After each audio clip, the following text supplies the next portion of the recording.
Now I'm going to summarize, I'm going to take 5 minutes to summarize Bernie's bill, the problems with Bernie's bill, and we'll stop and take questions. Here's the problems with Bernie's bill. It has no hospital budgets. Now who got to Bernie and said, yeah, let's make American hospitals have 25% overhead instead of 12%. Why is that a good idea?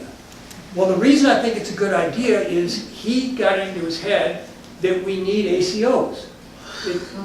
In case you can imagine, if you think about accountable care organizations, they are essentially a lineup. They've got an accountable care organization contract with both our Department of Human Services for Medicaid, and they used to have one for Medicare. I think they dropped out. They just were losing money on it.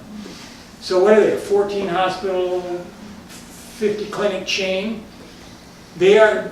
So how did Alina become an accountable care organization? If we've got time, I'll tell you the irritating history of this silly concept. But essentially what Alina does is they sign a contract with the Center for Medicaid and Medicare Services, CMS, the agency that runs Medicare. And the contract says, we, Alina, agree to have you, CMS, assign patients to us based upon whether they've had contact with our primary care doctors. It's a silly algorithm they use. And then you, CMS, will crank the names of these patients into a computer, and based on the previous year's claims, you will estimate what these people should cost next year. And then if we go over that, we will split the losses with CMS. If we go under it, we split the savings. Alina will get some extra money to do God knows what with, but if they go over it, they split the losses. And the concept is called shared savings. And that's one of the programs Camilla is repealing.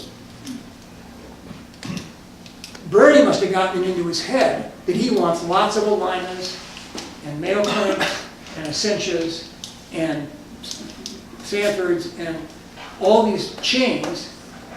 And so ask yourself, if the chains themselves consist of most of a state's hospitals or a country's hospitals, or even a substantial portion, how then do you do hospital budgets and sign these ACO contracts with the big chains? It is an unbelievably messy to try to think about doing both, and I think Bernie realized that, and he said, to heck with it, I'm not going to do hospital budgets, we're going to do this shared savings game with ACOs. There was no reason to do that, other than it's all the rage and has been for the last decade. But he sacrificed a known policy, hospital budgets, for a policy that at one time was sort of unknown, and now we know it doesn't work. It discriminates against sicker and poorer people, and it's not saving Medicare any money. The section that Bernie has to get rid of, it's a single sentence in his bill that authorizes this nonsense with ACOs. What you see here, I put in red. It says any payment reform activities or demonstrations that are currently going on in Medicare shall be inflicted on the non-elderly when my bill becomes law. That's essentially what Section 611 means. And so amongst the payment reform activities are ACOs, the Shared Savings Program, the Hospital Readmissions Reduction Program, which we were just talking about is starting to kill sicker people. That is one of the payment reform activities that's going on in Medicaid. So in a single sentence, Bernie is essentially proposing to inflict on the non-elderly some programs that are risky and not saving money for the elderly. And everybody I've talked to said he added this in the last 2 weeks, late in the summer of 2017. He introduced the bill, I think September 13, 2017, and this got added in the last 2 or 3 weeks. We really need to encourage him to get rid of that. I think I will stop here. If you've got more questions about, there's a number of issues we have not discussed. Camilla's bill will override the Hyde Amendment. I think I can show you the language. It's a little bit difficult to follow. But I'll stop there and take questions. Yes? Yeah, I was wondering, how does Medicaid fit into this when people that are disabled need care and people at home and a lot of services. Under Pramilla's bill, Medicaid disappears. It's just. So it'll be inclusive, Yes, okay. yeah. And another thing is the dental mental thing. What happens there? Is that in the Medicare bill too, her bill? Are you asking, does Pramilla's bill cover dental Well, and mental health? Yes, Is the mental with Medicaid or is that? Medicare? No, Medicaid goes away, Medicare goes away. The only existing programs that stay are the VA and the Indian Health Service. And I think mainly those are political reasons. They don't want the vets getting upset, they don't want Indians. I don't know why vets or Indians get upset about those programs. There may be defenders. The VA here in Minneapolis is fantastic, but the VA, I just don't think that you want any group segmented off. We want everybody in, nobody out. So mental would be included. Mental health is included, dental is included. One of the issues with Bernie's bill is that he leaves nursing, not skilled nursing facilities, but long-term care with Medicaid. And he says the states will continue. He said his bill basically says Medicaid is done with the exception of unskilled nursing facilities. And people who need that under his bill will continue to get it through state Medicaid programs. That upset a lot of people. Pramila just said, to heck with that too, we're getting rid of all of Medicaid. Yes? Do you have any idea who's advising Bernie on all this stuff? I would love to know that. Well, isn't the nurses union really closely tied with him? Yes. So they should be influencing him. So everybody hearing the questions, who's advising Bernie?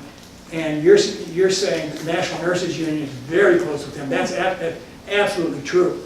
And here's what I know about the National Nurses Union's position on this Section 611B. They said they didn't know. I actually met Michael Leidy, their chief policy guy, in June at the single payer conference that was put on in Minneapolis by Healthcare Now. He swore up and down that he didn't even know 611B was going to go into Bernie's bill. He learned about it after he read the bill when it was introduced. And according to California PNHP, the new president of NNU, Bonnie Castillo, told him they are lobbying Bernie to pull 611B. Now, that doesn't tell me what I really want to know is, did you promote ACOs? Because ACOs are only a part of this menu of bad ideas that 611B supports. And for many years, the California Nurses Association supported an enormous loophole for Kaiser Permanente, a gigantic HMO located in the West in Hawaii. And they wrote a similar loophole into the Maryland so-called single-payer bill. I don't know if that's changed. I'm just telling you I know that history. Yes? I think the rationale for keeping the Veterans Health System and the Indian Health Service separate is that they're really a different model. In those cases, the public owns, or the VA Health System owns the facilities, and those employees are federal employees, as are Indian Health Service employees are public health service employees. So it's kind of a different model. I personally am comfortable with keeping those two programs intact and separate. I mean, maybe eventually we could merge the money, but for right now, it might be simpler. What upsets me More is the straightforward. number of horror stories we have to listen to. That's a wonderful institution, Right. and it constantly gets underfunded. Right. That's what bothers me. And it's a little bit of a mixed system because there are a lot of Native Americans who are Medicaid, they're covered by Medicaid.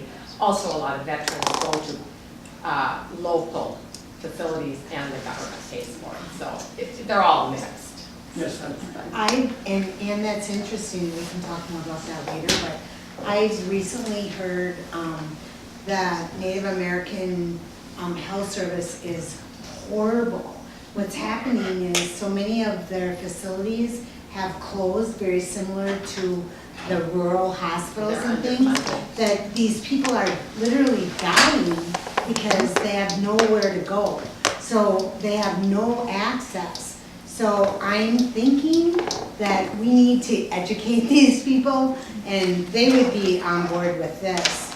in a minute. The new president of Minnesota, PhD, would agree with you. His name is Brian Yablon. Oh, yeah, He's a yeah. wonderful guy. I think Yeah. he's, what is he, ER and HCMC? Is that- Hospitalist, okay. Well, and a lot of Native Americans are covered by not only Indian Health Service, Medicaid. Public Health Service, but also by Medicaid, also by the federally qualified health Yeah. service. They're not covered by. But anyway, I Indian Health think Service. that's something that we can get.